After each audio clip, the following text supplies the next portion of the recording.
Hello and welcome to The Wire. I'm Siddharth Varadarajan, and we are now at the third day of developments after India announced the launching of Operation Sindoor, a series of nine attacks on nine sites in Pakistan, sites that India said were part of the terrorist infrastructure in Pakistan. These were attacks launched on the night of May 7th, May 8th, and we are now coming up to the night of May 9th in India.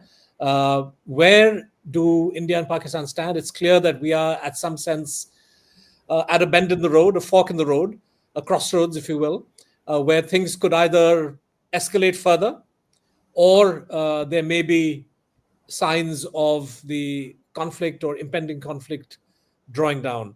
Joining me to discuss the state of play between India and Pakistan on the sort of military front, and also to discuss the sort of military and security and diplomatic consequences of what's happening, are two very special guests, Dr. Manoj Joshi, who is a senior fellow at the Observer Research Foundation. He is, of course, a senior journalist and editor, somebody who has covered not just Kashmir and written books about it, but has really been at the forefront of writing about Indian foreign and security policy for nearly 3 decades. And he is now sort of working as a researcher and, as I said, a senior fellow at ORF. And we also have Elizabeth Threlkeld, who is at the Stimson Center, and I think heads the South Asia section of the Stimson Center, which is a renowned think tank in Washington, D.C. I used to know Michael Crepon earlier, and have known the work of the Stimson Center, and of course the work of Elizabeth Threlkeld, and she joins us from DC. I know it's early in the morning for you, so thank you very much for taking the effort. I'm going to plunge straight in, Manoj, to get your sense, your assessment of where India and Pakistan stand today on the evening of May 9th. Pahalgam happened on April 22nd. And India responded to Pahalgam, the terrorist attack that took the lives of 26 people, with Operation Sindoor, a series of attacks on 9 different locations on the night of May 7th, 8th. And since then, we've seen sort of skirmishes that have been hyped up by the media on both sides. There's a lot of confusion, but when the dust settles, it seems as if we are both at the stage, India and Pakistan, where, according to the Indian Foreign Secretary today, that India and Pakistan have been testing each other's air defenses. And so we still seem to be sort of at that bend in the road before Pakistan, so this testing of air defenses is perhaps a prelude to something more serious, or maybe this is a pointer to where things may go by way of an off-ramp. What's your sense of where we stand right now, Manoj, based on what's happened over the last 48 hours? Well, Siddharth, you know that India, for one, has not mobilized its army. So, which means that we are still some distance away. Meaning, if you go by experience in the past, it took India anywhere up from 2 weeks to 3 weeks to attain full mobilization. So, right now, as far as the Air Force is concerned, of course, as you know, the Air Force can simply take off from its base and launch a missile in a matter of an hour or so. So I truly think that we are at the crossroad, and from whatever the what should I say, the chatter, the media chatter, which you have to penetrate the cloud of misinformation, I would suggest that both countries are now looking for the off ramp. Why do you say that? I mean, because India, having launched attacked 9 sites on the night of May 7th and 8th, Pakistanis claim to shot down 5 Indian aircraft. There is still no final word on that, and certainly the Indian side has said nothing about it. It's neither confirmed nor denied that claim. And then Pakistan said India launched a series of drone sort of attacks using Israeli-made drones over various locations in Pakistan. The Indian side issued a statement yesterday saying that those drone attacks were part of an Indian response to Pakistani efforts to target as many as 15 locations along the line of control and the international border stretching from Kashmir all the way down to Gujarat. And the Pakistanis rejected that claim or the allegation that the Indians leveled. But the fact is that many Indian drones were seen and shot down over Pakistan yesterday. And last night, there was a flurry of activity at several locations, but I would say particularly at Jammu, where there are Indian of projectiles of one kind or the other. It's very hard to tell based on this footage what exactly these things are. And today, Foreign Secretary Vikram Misri referred to Pakistani sort of the use of drones by Pakistan, and he offered the theory that Pakistan is testing India's air defenses. In other words, or trying to glean information about that. And I would imagine when you test a country's air defenses, that this is, in a sense, preliminary to the use of something more dramatic, right? Having understood the strengths and weaknesses of each country's air defense, you're then in a better position to plan attack. So why do you think there is a possibility of an off-ramp when, in fact, this looks as if it could be setting up for an escalation? Well, I'm going by the 2019 example, where in 2019, Pulwama happened, then Balakot took place, then there was an aerial clash, which we lost an aircraft, and thereafter, the things just died down. So, as far as testing of air defenses and all that is concerned, that is an opportunity. That's an opportunity that you would take in any case. But that did not necessarily lead to that escalation. And I'm presuming, despite the fact that in Pakistan, it is the military which is in control, I'm presuming that there's some kind of political control being exercised over them. Just like in India, of course, there is political control, and it's the politicians that will decide any further action. I think after what has happened in the last 2 days, which of course has been made into a huge mishmash by the misinformation, I would say that things are fairly even. And the Indians have today, when they knocked out the Lahore air defense system, have kind of evened it to the point. Initially, when the Indian attack went in, the Indian attack was self-consciously towards the targets related to terrorism. So in the conventional attack, and the Indian Air Force would have gone in, knocked out all Pakistani air defenses to start with. But in this case, because you had the political mandate that you were going to only attack terror targets, you didn't do that. Now, as a result of which, the Pakistani air defense was free, and the Pakistani air defense allegedly knocked out a number of our aircraft.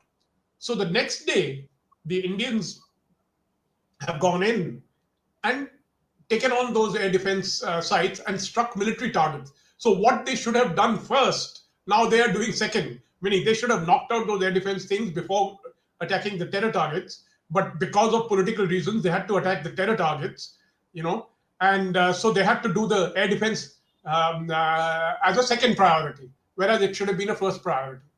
Right. Understood.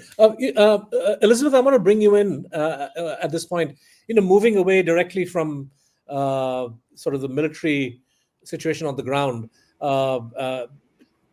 towards the sort of diplomatic element. We've seen from the United States a bunch of statements over the last 72 hours. There was the first reaction by President Trump at the White House when he said that what happened was a shame and that he hoped things would settle down and be resolved quickly. He also said that India and Pakistan had been fighting for decades and even centuries, which was sort of we can put that down to his sort of lack of knowledge of history.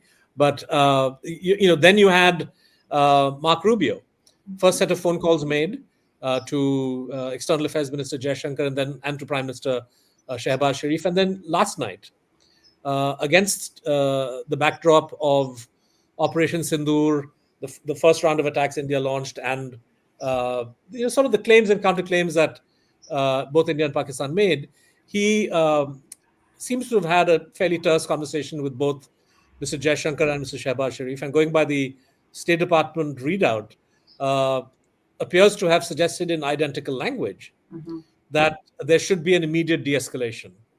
And by that, we understood this to mean that the US is alarmed about what's happening, and is going to do all it can, possibly all that it's possibly capable of, to push through for de-escalation. And then you had the interview that Vice President J.D. Vance gave to Fox, where he basically said that America doesn't have skin in the game, that this is not something that's America's business.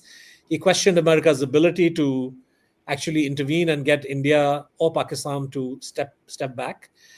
He did speak the language of de-escalation, I must add, but the emphasis really was that this is not something that should concern us. As a think tanker in DC, a prominent think tanker and part of the Stimson Center, how do you assess the American sort of approach at this point towards what's happening in the subcontinent? Yeah, I think it's safe to say that we are hearing mixed messages from across the administration. I think seeing the statements out of Secretary Rubio's calls, that was very strong language. And as you noted, it was in large part identical in the Indian and Pakistan readouts, but there were nuances, right? So when speaking with India, he reiterated condolences and committed the U.S. to work with India in the fight against terrorism. And then with Pakistan, expressed sorrow for the civilian losses and called on Pakistan to take, as he put it, concrete steps to end any support for terrorist groups. So there was some nuance there, but I think the immediate de-escalation call was certainly the headline. And then coming to Vice President Vance's remarks last night, DC time, it was, I think you can see more of the focus on restraint, right? And what we're seeing more broadly from Trump administration foreign policy, the sense that it's not the US's business to be involved in every conflict. As you noted, there was some reference to encouraging de-escalation, but it's certainly safe to say that it was a much softer tone than we'd heard from Secretary Rubio. And I think it's really challenging at this moment where, as you say, we're at a bit of a fork in the road. I would, I think respectfully differ in terms of my understanding of how, particularly the Pakistan side right now, understands the sequencing of the moves that have been taken so far. So maybe that's something that would be useful to unpack in part of this conversation.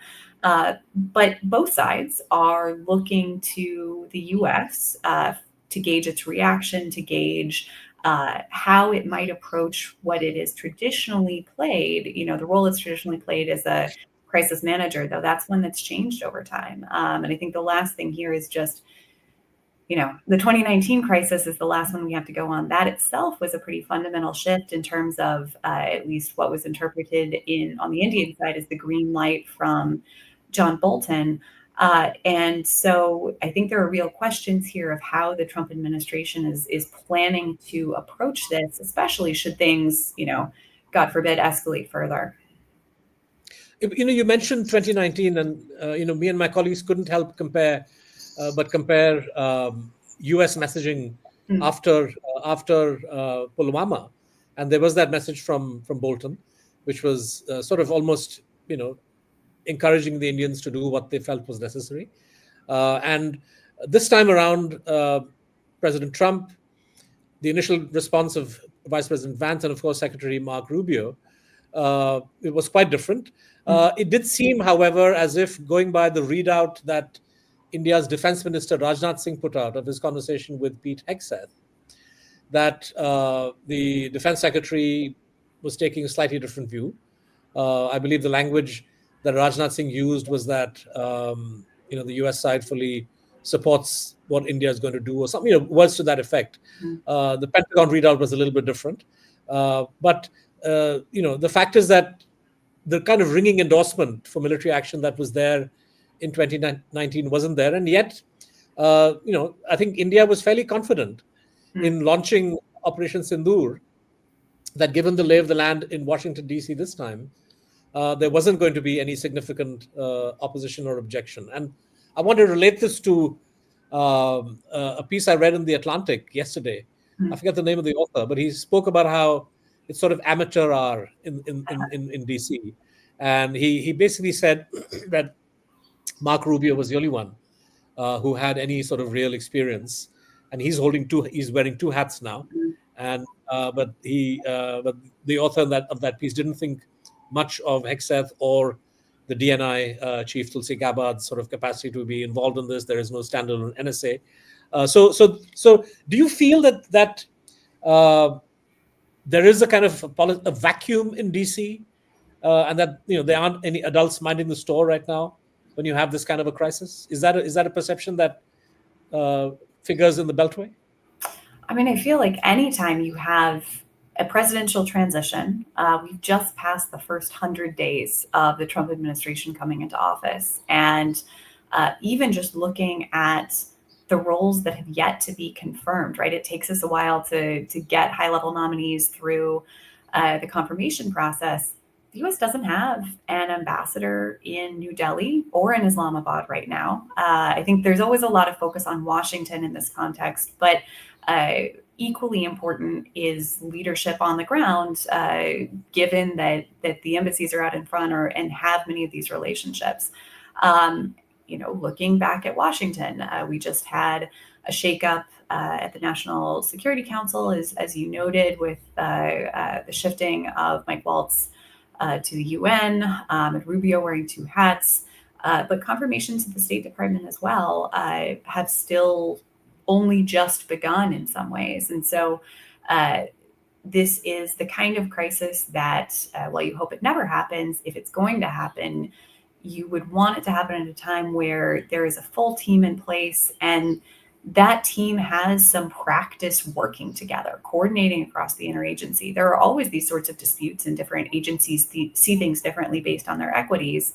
But based on my understanding, this really is the first major crisis that this administration has faced that wasn't pre-existing. So there's Russia, Ukraine, there's a host of other issues that are going on, Gaza certainly, but this is a new one. And it's a relatively niche one in some ways, where there isn't as much understanding of how these things have played out in the past if you haven't been in those trenches. And so, I think this is a moment where we need to recognize that the U.S. is playing catch up to an extent. And that's not to say that there aren't a host of people across the government focused on this. There certainly are.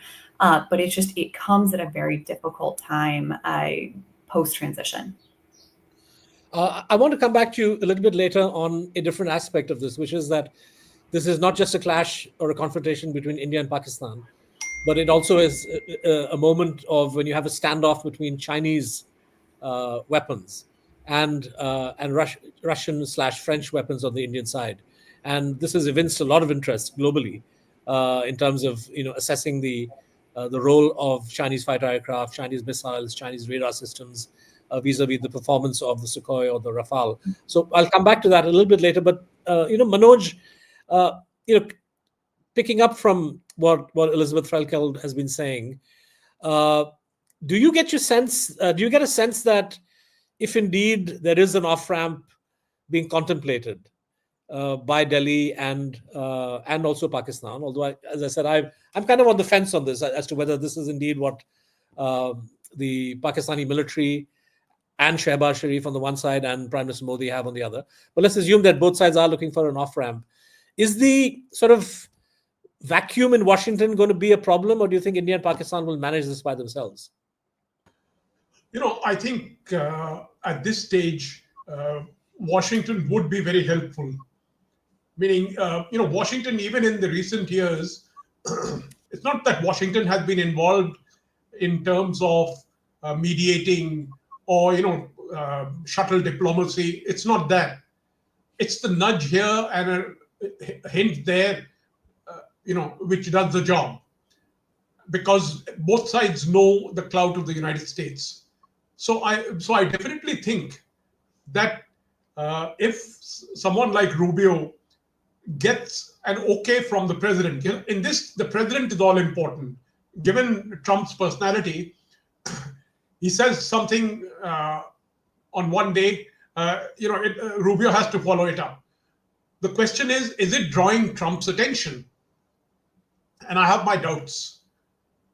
What he has been saying and what we've been hearing right now, I don't think is focused. And also, of course, I don't blame him, because if you look at the actual rollout, meaning how the conflict has rolled out.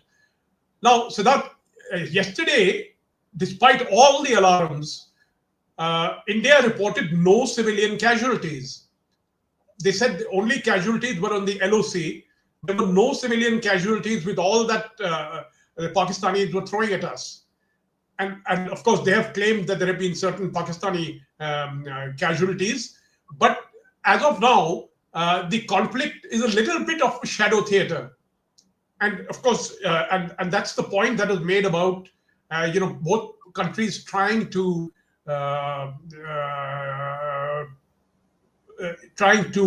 probe each other's defenses and seeing where are the gaps. And I suspect they are not also revealing their entire hand, because they know that there could be a higher level to which this conflict goes, where they would be required to unleash their capacities. So I think that right now there is a kind of a shadow quality here, which has not drawn the attention of the top man in Washington. And as I said, the top man in Washington right now in everything is the president. And so unless that happens, I don't see anything happening. Yeah. I was struck last night, Manoj, by, of course, the sort of the sound and fury of what was playing on our television screens, darkened skies, tracers, unidentified sort of flying objects falling out of the sky, so on and so forth. So it was a very dramatic, evening, but clearly not dramatic enough at the end of the day for some of our channels. And I don't know if you watched late night TV last night, but channels that we have all regarded as large and responsible in the past, India Today and the Times Now Group. I mean, one can have different views, but even they never went so far as to make claims such as that Indian forces have entered Pakistan, or that the Indian Navy has joined the conflict and has flattened Karachi port. There was even a story of on one of the Hindi Z Samachar, Z News, that the Indians had captured Islamabad. And I'm just wondering, like, what kind of, like, this level of info warfare? I can understand governments sort of, using journalists, reporters, and the media as, what Shekhar Gupta infamously called back during the Kargil War, force multipliers, right? So there is a certain tradition in which all governments have used the media in order to sort of accomplish additional goals in the theater of conflict. But what we saw last night was something that was really quite, I would say, not just absurd, but also dangerous and counterproductive, because surely it's not in the government of India's interest to instill a sense of panic in the minds of ordinary Indians and ordinary Pakistanis about the scale of the conflict, when the government itself from day one has said that we are very careful about not escalating this conflict. So what's going on in terms of this kind of over-the-top media coverage? Well, I think it's our age of social media. It's so difficult these days to discern what actually happened. Meaning, you're showing me visuals of, in Jammu, India Today was showing these visuals of the tracer bullets going up. Now, most people don't know that tracer is a fairly minor thing, in the sense that if there's some drone coming, you fire tracer at it. Tracer is not a missile; it's a bullet, But it's shown with such dramatization. Then there was a sequence where there were bands of 3 lights going up into the sky, but they had very carefully written representative image on the side. Now, all these kind of things, in the era of social media, have reached a point where you've made a complete mix And so it becomes very difficult to discern what is the truth and what is untrue. And I don't know how one can, and now I'm told that some of these channels are also using this business of fact check and what should I say, manipulating even the fact check concept. So from the government's point of view, I think they are literally on the threshold of losing control of the narrative, meaning the government of India had the narrative very much under control. Meaning, if you look at the first day's press release from the government of India, very responsible, very straightforward, and if you look at what is happening now, what's happening on the TV, they don't seem to be able to control any of that, and then they crack down on the Wire, and they don't crack down on many of these warmonger channels, if I may put it that way. Not only warmonger, they're completely they've made up these stories about Karachi on fire and Islamabad captured and that kind of thing. The air defense radar in Lahore being attacked was virtually tantamount to as though Lahore itself has been assaulted. You see? So what I'm trying to say really is that we are in a very dangerous phase where you can lose your mind. I spent a whole day trying to find the truth about those 5 aircraft being shot down story. Now, here I am at home. I depend on calling people, talking to people. I depend on the media. But at the end of the day, nothing was available except 2 pictures that appeared, one in the Tribune in page 2 and one in the Indian Express, which showed some debris in a distance in Bhatinda. That's it. Nothing else was available. You couldn't find anything in the internet. You couldn't find anything anywhere. Now, how am I to... so I am a journalist looking for the truth, but an average person is not looking for anything. He just wants to know what's happening. Yeah. He wants to know what's happening. And what happens in these circumstances?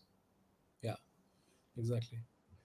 No, Elizabeth, sitting in Washington, you've been spared. You've been spared some of the sort of excesses of the Indian media. You don't have to suffer the stuff that we see night after night.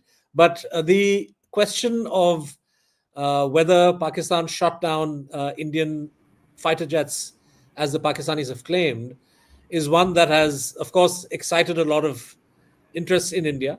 The few media outlets that filed initial reports about, citing Indian government officials as confirming at least three crashes on the Indian side of Indian aircraft, were, the Hindu newspaper had to quickly retract its story because they said we were unable to get an official confirmation. And I was struck by the press conference of the Indian Foreign Secretary yesterday, when he was asked a question on the Pakistani claims. The question itself was framed in a fairly loaded fashion. The reporter said, Pakistani propaganda has been saying this, and so it was sort of a question that was sort of inviting or begging a rebuttal from the Foreign Secretary. It was an ideal opportunity for the Foreign Secretary to say, this is complete rubbish. So when he was asked what's the official picture, the Foreign Secretary said, we will give the official account of what happened at the appropriate time, which I thought was an interesting question, because he had a chance to rebut it if it was not true. And I can't think of a single operational reason why, if those planes are indeed down, you wouldn't want to confirm that they were indeed, or if the planes are not down, that you wouldn't want to claim that, sorry, this entire claim is rubbish, right? But from the sort of foreign media point of view, we've seen some reporting. CNN is quoting US officials, Reuters is quoting US officials. CNN ran a story quoting a French intelligence official. Based on your sort of interaction with you and your colleagues who follow South Asia and who follow conflict, is there any clarity on what might have happened in terms of these claims that Pakistan has made? Yeah, Siddharth, I'll come to that in a second. If you'll indulge me, I do want to follow up on something that Manoj was just saying that I think has bearing on kind of this broader question of where we are right now, because we've had a number of conversations with colleagues in Delhi and Islamabad, and I'm struck by what seems to be a very significant and dangerous, in my view, mismatch in understandings of what has actually transpired. And I think that speaks directly to the conversation that we were just having in terms of kind of the fake news element. We are in a post-truth world, but it matters in real ways. And I think there are two of them that I would highlight. One being from the Pakistani perspective, as we heard from DGISPR yesterday. Pakistan is denying that it took action and sent over a barrage of drones, as has been reported in the Indian media, and I believe just came out in the MEA press conference. Pakistan is denying that, calling it part of this phantom defense. And so from Pakistan's perspective, India essentially went twice in a row. There were the strikes that took place on May the 6th, and then a follow-up barrage of drones in civilian areas targeting air defenses and other cities. And that in particular has been perceived as deeply escalatory because Pakistan, in effect, hasn't had a move. And while you can point to the downing of those Indian aircraft, which I'll come to in a minute, from Pakistan's perspective, that was a defensive move. That was in response to what India was doing, but it wasn't an offensive move. And so I think there's a lot of confusion over what has and hasn't transpired and where that puts us on the escalation ladder. Things are getting very murky. And when you don't have clear communication channels between the two sides, I think there is a real risk that we will find ourselves in uncharted territory. The other disjuncture that I think we can point to is essentially the question of who started it, right? So from the Indian perspective, this very clearly started with the Pahalgam attack. Indian retaliated in self-defense, and we've gone tit for tat from there. From the Pakistani perspective, this either started based on Pakistan's claims of Indian sponsorship for the Jaffa Express attack, or it started based on what Pakistan perceives to have been an unprovoked or at least unjustified strike on May 6th, because Pakistan disavows any association with the Pahalgam attack. Of course, both sides see that very differently, but in a conflict like this, perceptions really matter. And so this question of who started it is fundamental because both sides want to have the last word. And so what for one side is settling the score, for the other side is perceived as going another round against which they have to retaliate. And so, I think that perception gap is really material here. Coming to your question, though, on the downed planes, similarly, things are no more clear here in DC, though I do, put some faith in the international reporting that we've seen on this. And as you mentioned, the non-denials. And if that is the case, particularly assuming that Pakistan was using the Chinese hardware, J-10s, JF-17s, and PL-15s that has been reported, that's hugely significant. And I think this is one of, if not the first tests of Chinese versus Western origin hardware that we've seen, and will have implications much broader for thinking about future defense planning with China in mind. Even on the Taiwan front, this is something that I would imagine be of great interest to the US. Exactly.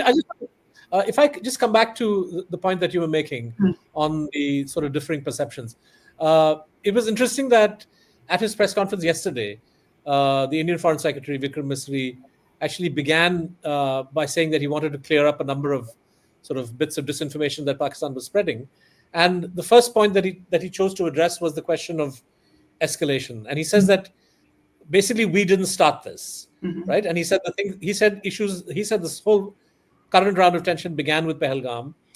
It is true that in the eyes of the world, India did not present and has not presented sort of evidence, far less anything that could be considered compelling, that traces the crime back to individuals or organizations in Pakistan, let alone the government of Pakistan. But the point that Mr. Misri made was that the Indian side does have some intercepts, some bits of communication, but more importantly, that in the past when India has gone back to Pakistan with information and leads about individuals and groups based on its territory who've done terrible things on the Indian side.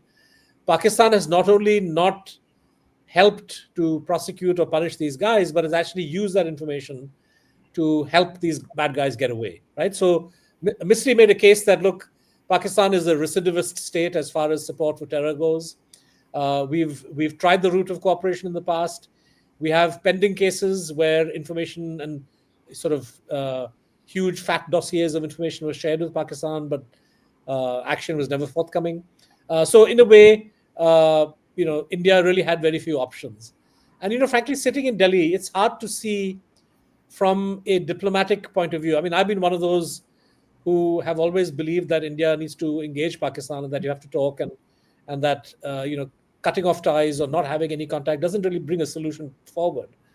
But the fact also is that there has been this wall of non-cooperation from the Pakistani side, and you do have these organizations that are around. And immediately after the strikes, you saw Hafiz Saeed, who was wanted for 26/11, the Bombay attack, and we've heard conflicting things from the Pakistani side that he's sometimes missing, sometimes he's under house arrest. But there he was at a funeral with soldiers in the background. If there's a photo that the Indian side is showing of this funeral, and so all of this sort of India says is proof of Pakistani bad faith. And I'm wondering whether at this stage, given this massive amount of evidence and also the sort of history of Osama bin Laden and so on, that folks in the West are probably likely to cut India slack on this. And I'm going to say, yeah, India probably has a point.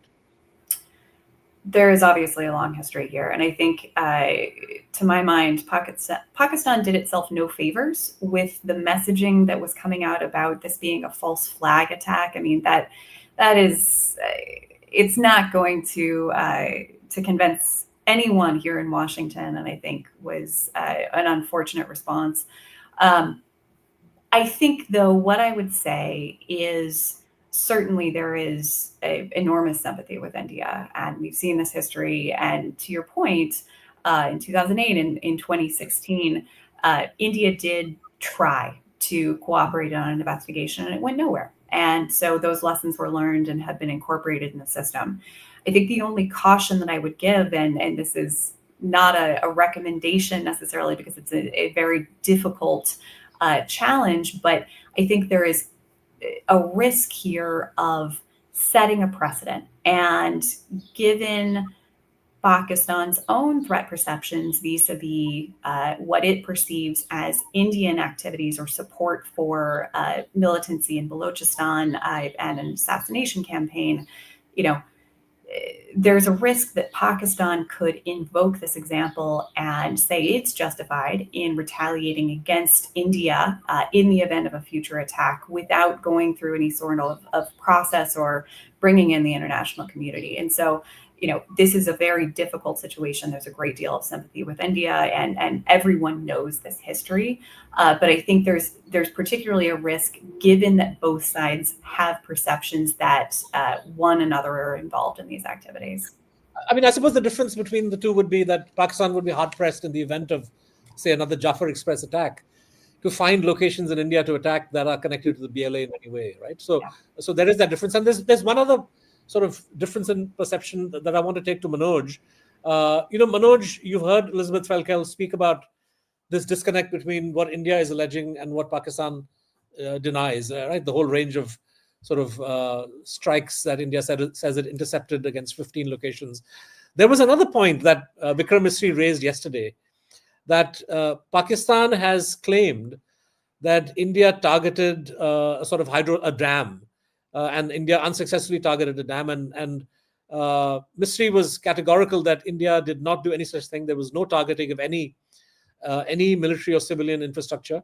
To your mind, one could think of this as a sort of harmless difference of opinion, that Pakistan has sort of made this allegation and India has denied it. But do you think we could be setting ourselves up for something more serious? In other words, in the context of India saying we're holding the Indus Water Treaty in abeyance, is Pakistan laying the ground for sort of threatening military action against Indian civil, water installations on the Indus, and claiming that this is a retaliation something that we did, that we denied doing? Well, I would say that in the context of the recent attacks, nowhere has really high explosive, deep penetrating bombs been used. I noticed that the mosque in Bawalpur Bahawalpur. is still standing. Meaning, we've seen pictures of how the Israelis bring down whole buildings. Meaning, because they use very high-powered bombs for them. This seems to be the Indian munitions. To me, appeared to be fairly small, fairly minor, maybe based on drones, and not so much on missiles, because we don't know the balance of the weaponry that was used. But so far, I do not think any really heavy, what should I say, munitions have been used. So I think because had there been an effort to target a dam, that would require a really huge bomb. Meaning, I'm not sure it can be even done with one of them. So I think, yes, there is a problem, of course, in this exchange in Pakistan on terrorism and Balochistan, etc. But Siddharth, look at it this way: India has suffered from terrorism supported by Pakistan since the 1980s. And It's Punjab, precisely. So it's Punjab, then it comes to Kashmir, then it comes to jihadi terrorism, the Indian Mujahideen and all those guys. And then, so in various forms, we've seen the Pakistani role. So Pakistan can't today suddenly look at, because the Baloch were quiescent at that point in time. And so now you say the Baloch are acting up because the Indians are doing it. Or Tehreek-e-Taliban Pakistan. When the Tehreek-e-Taliban Pakistan was with the Pakistani authorities, there was no problem. When they went against them, suddenly the Indian hand has been discovered. And you have precisely one Indian officer in your custody, and you say that he has done he is the guilty person. Whereas in the case of India, we have had talking about Jadhav. Yeah. I'm saying we have dozens of people we have captured in Kashmir, in other places, who have actually done their sentences and been sent back to Pakistan. So there is a huge backlog. And here I would like to point out that how come we tend to forget that the retaliation or response or punishment for the Mumbai attack is still outstanding. Hafiz Saeed is in Pakistan. Sajid Mir is in Pakistan. Zakir Rahman Lakwi is in Pakistan. You have those two ISI officers who are involved, Samir Ali and Iqbal. You see?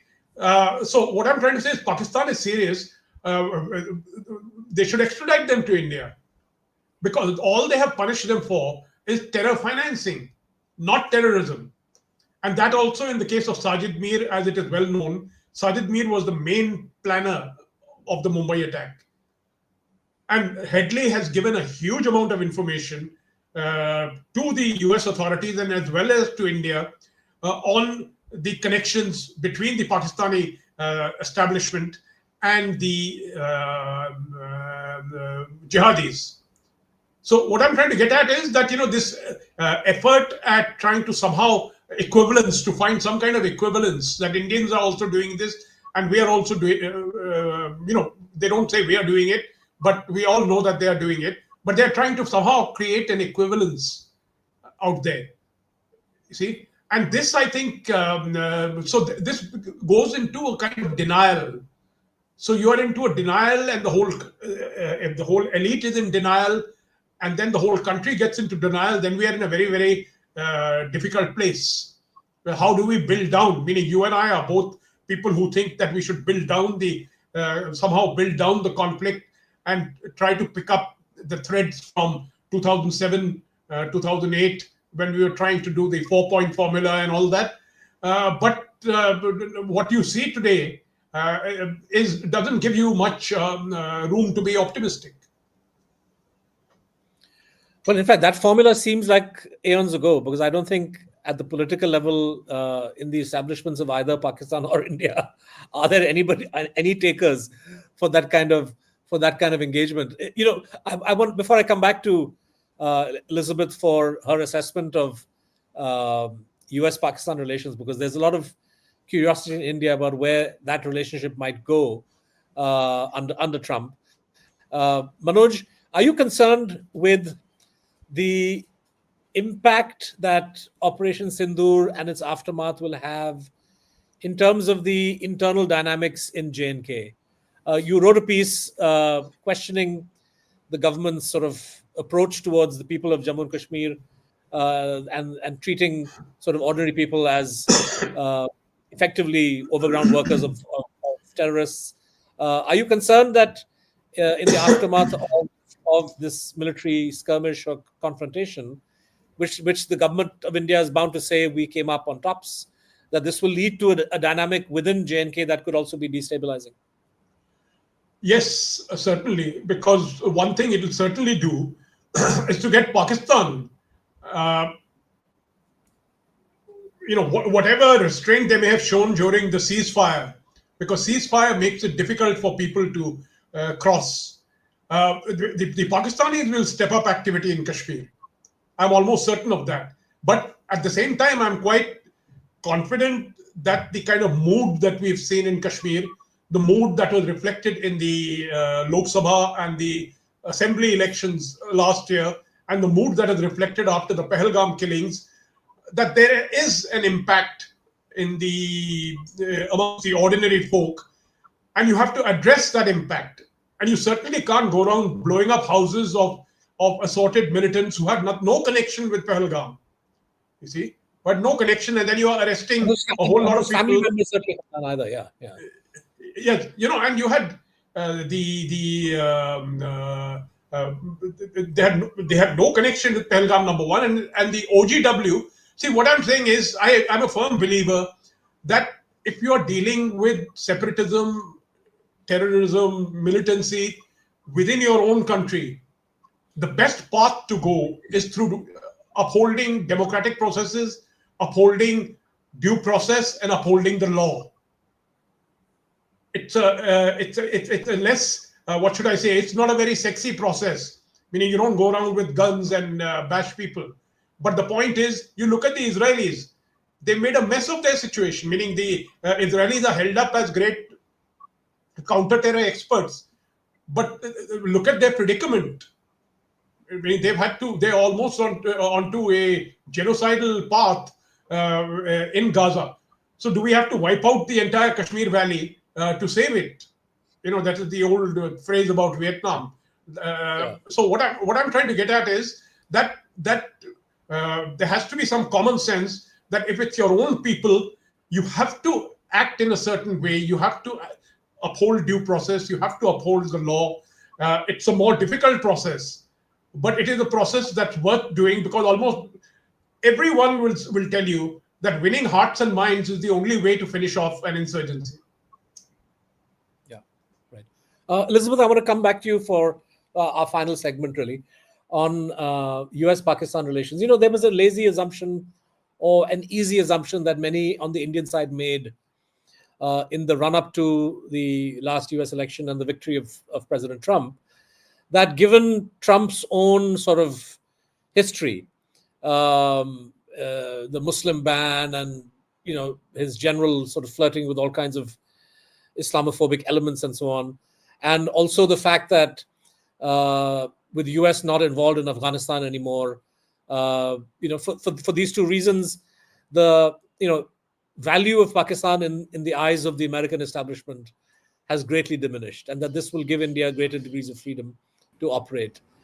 We've seen in Trump's response, and I would say Mark Rubio's statements, that the US continues to remain concerned about the subcontinent and also about the fate of Pakistan. I don't think I've seen anything in the official statements from the current administration that suggests that they're quite happy to see Pakistan take a beating in this. Is that a correct assessment? Is the US sort of establishment, such as it is, still committed to having a strong relationship with Pakistan, and that this is something which is going to become a factor as they move ahead in Mark Rubio's terms of seeking quick or immediate de-escalation?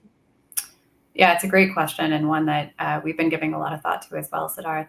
I'll take it in two parts. So I think it's important to separate out, to the extent we can, the current crisis from the broader scope of US-Pakistan relations under the second Trump administration.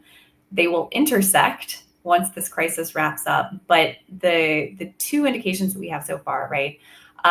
Pakistan actually got a shout out from President Trump in his speech to both houses of Congress for counterterrorism cooperation and the arrest of the supposed ISKP planner of the Abbey Gate attack, though there's been a little bit of uncertainty in terms of how central that person was to it.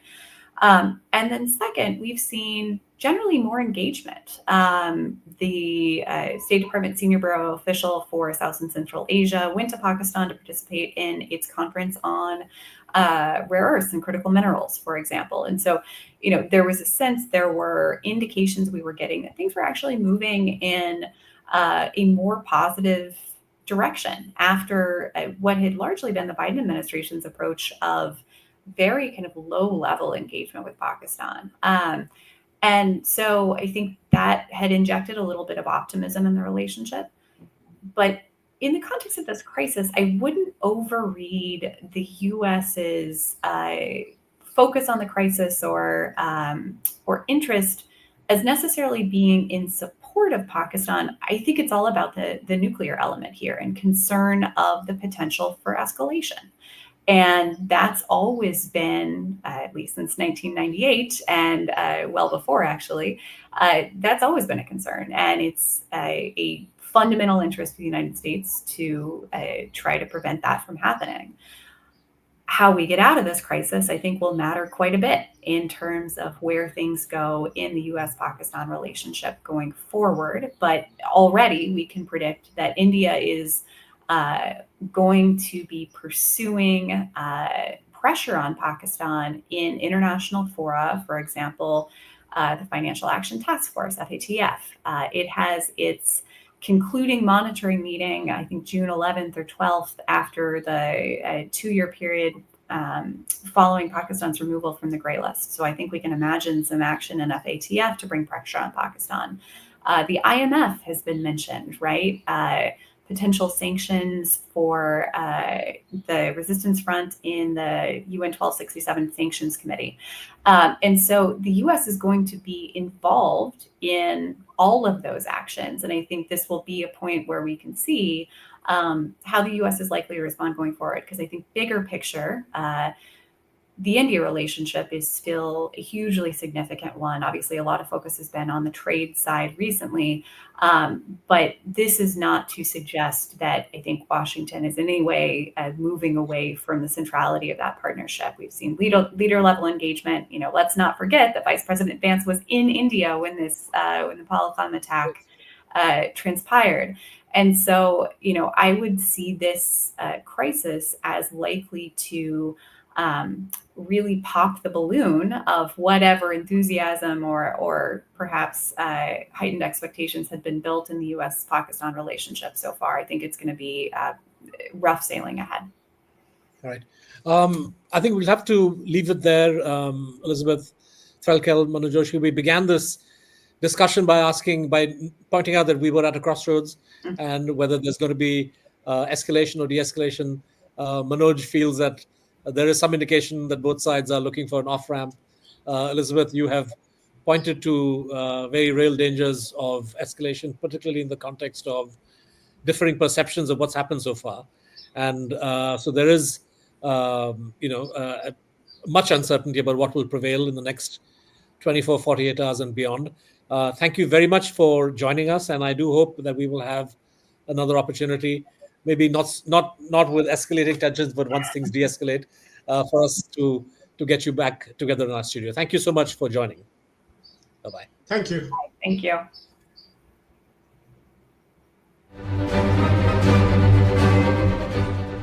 Every day, the powerful spin the news, and the truth takes an L. You got to take courage. Rolling. Action. Every night, these people, who should be NPCs, decide what we're all supposed to believe. But we're not here to play nice. We're not here to simp for power. We ask the tough questions. No shady billionaires pulling the strings. No political puppeteers in our DMs. Just unfiltered, fearless journalism. We don't dumb down the truth. We spill the real tea. We're independent, editorially and financially. We understand the assignment. Your aura is unmatched, and we are not afraid as you are with us. Every rupee is a big W, and every reader the real MVP. If fearless journalism is your Roman Empire, stand with us. And remember, Delulu is never the saloon. Have you heard this word Delulu and Salulu? You have, huh?